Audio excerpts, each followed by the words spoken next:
اعوذ باللہ من الشیطان الرجیم بسم اللہ الرحمن الرحیم۔ پیارے بچوں، آج کی آن لائن کلاسز جو چل رہی ہیں اس میں آج کا جو ہمارا ٹاپک ہے وہ ہے نظریہ پاکستان۔ تو اس میں سب سے پہلے اس کے مصنف کا تعارف یہاں مختصر سا دیا گیا ہے، جس کے متعلق میں آپ کو بتا دیتا ہوں۔ ڈاکٹر غلام مصطفیٰ خان جو 1912 میں پیدا ہوئے اور 2005 میں وفات پائی۔ ڈاکٹر غلام مصطفیٰ خان جبل پور میں پیدا ہوئے، جبل پور بھارت میں واقع ہے۔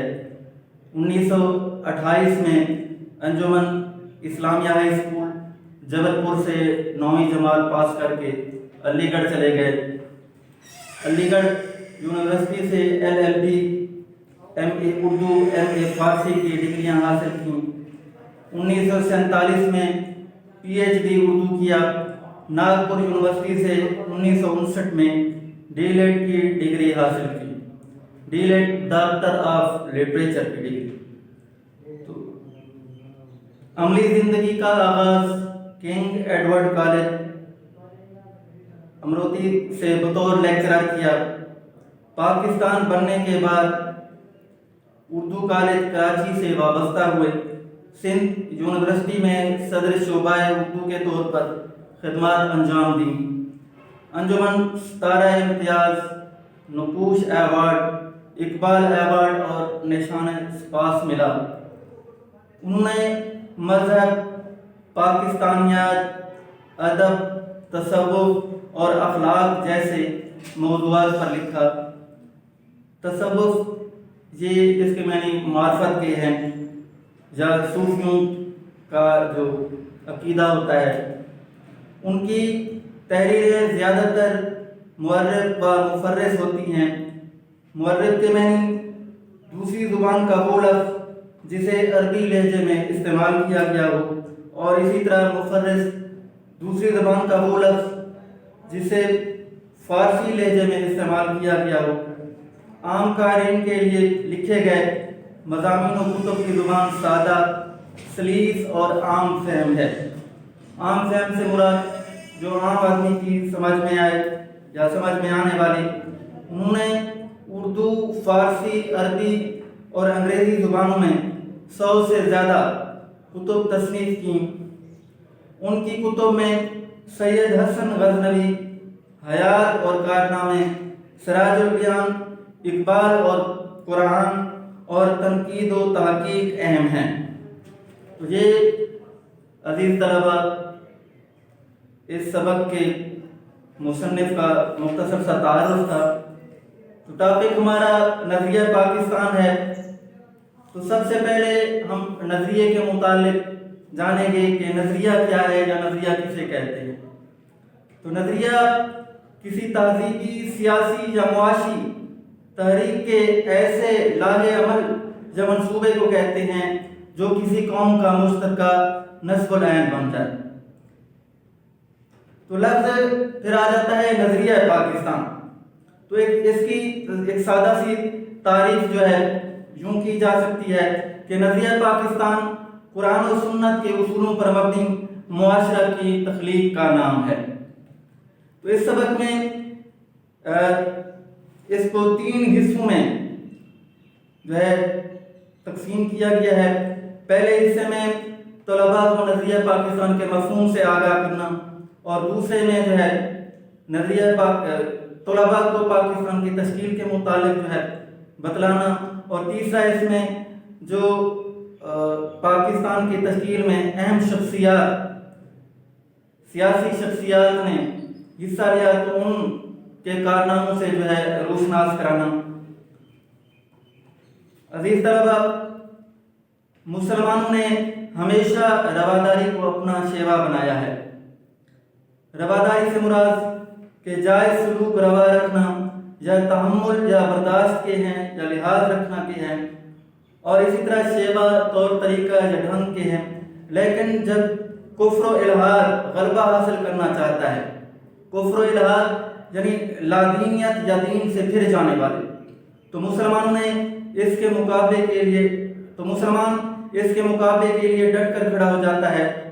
بادشاہ اکبر کی بے جا رواداری اور ملکی سیاست میں ہندوؤں کے عمل دخل کی وجہ سے ملک میں کافرانہ طور طریقے اس قدر رائج ہو گئے کہ مسلمانوں کی آزادی خود ان کے دینی معاملات میں ختم ہوتی گئی۔